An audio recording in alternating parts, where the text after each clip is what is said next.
Sir ಈಗ Lok Sabha election ಬರ್ತಾ ಇದೆ. ಓಕೆ.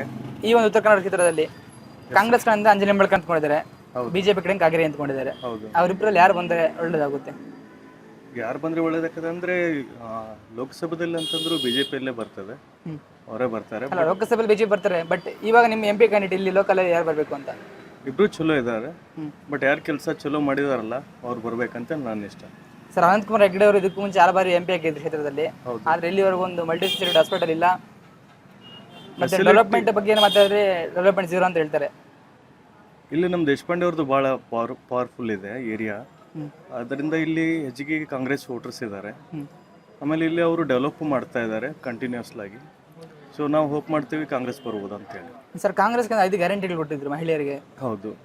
2,000 ಅಮೌಂಟ್ ಆಗ್ಬೋದು, ಅದೆಲ್ಲ ಸರ್ ಬೆನಿಫಿಟ್ ಆಗುತ್ತೆ, ಇಂಡೈರೆಕ್ಟ್ಲಿ ಬೆನಿಫಿಟ್ ಆಗುತ್ತೆ, ಡೈರೆಕ್ಟ್ಲಿನೂ ಬೆನಿಫಿಟ್ ಆಗುತ್ತೆ. ಅಲ್ಲ, ಕೆಲವೊಂದಿಷ್ಟು ಜನ 2,000 ರೂಪಾಯಿ ಕೊಡೋದ್ರಿಂದ ಮಹಿಳೆಯರಿಗೆ ಒಂಥರ ಅವರು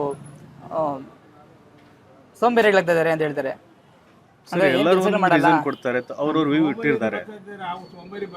ಸೋಮಾರಿ ಆಗ್ತಾರೆ, ಆಗ್ತಾ ಇದ್ದಲ್ಲ, ಅದು ಬೇರೆ ಇಲ್ಲ. ಗೌರ್ಮೆಂಟ್ ಏನು ಫೆಸಿಲಿಟಿ ಕೊಡ್ತಾ ಇದೆ ಅದೊಂದು ಥರದ್ದು ಈಗ ಫೆಸಿಲಿಟಿ ಇದೆ ಅದು. ಓಕೆ, ಆ ರೀತಿ ನೋಡಿ ಯಾವ ರೀತಿನೂ ಸೋಮಾರಿ ಆಗ್ತಾರೆ ಅನ್ನೋದು ಅದು ಬೇರೆ ಆಗುತ್ತೆ. ಹೌದಲ್ಲ?